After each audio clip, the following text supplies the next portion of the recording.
Bupati Bogor Ade Yasin sangat mengapresiasi pelaksanaan Festival Senam Pancakarsa dan olahraga tradisional yang digagas Kormi Kabupaten Bogor di Stadion Pakansari akhir pekan kemarin. Menurut Ade Yasin, kegiatan ini sangat berdampak luas terutama pada karakter perkembangan anak-anak melalui olahraga tradisional yang notabene tengah terkikis termakan gadget. Ia juga menjelaskan untuk membangkitkan geliat olahraga tradisional dibutuhkan dukungan dari semua pihak, baik pemerintah serta semua lapisan masyarakat, agar pola permainan tradisional bisa terus berkembang dan banyak diminati.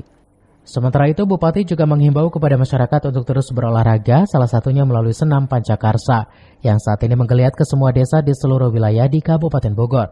Kormi Kabupaten Bogor sendiri sukses menggelar serangkaian lomba senam Pancakarsa dan Otran, dari mulai seleksi per kecamatan hingga ke tingkat Kabupaten Bogor.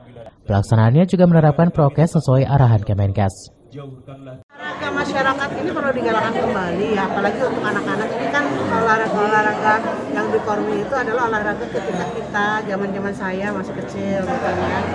Zaman Bapak ini juga pasti ngalamin. Saya belum lahir, Pak. Saya belum lahir ya. Makanya perlu disosialisasikan kembali dan dikenalkan.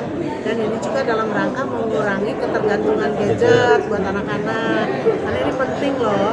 Olahraga masyarakat juga kan keluar keringat, ada lari, ada gerakan-gerakan olahraga. Saya kira sama aja dengan olahraga yang lain. Bahkan ini bisa dilakukan di mana aja. Kita perlu bantuan dari masyarakat untuk mensosialisasikan kembali warisan budaya kita yang tidak boleh punah. Makanya ada Kormi yang turut melestarikan budaya kita. Dari Pakansari, Cevi Suryadi melaporkan.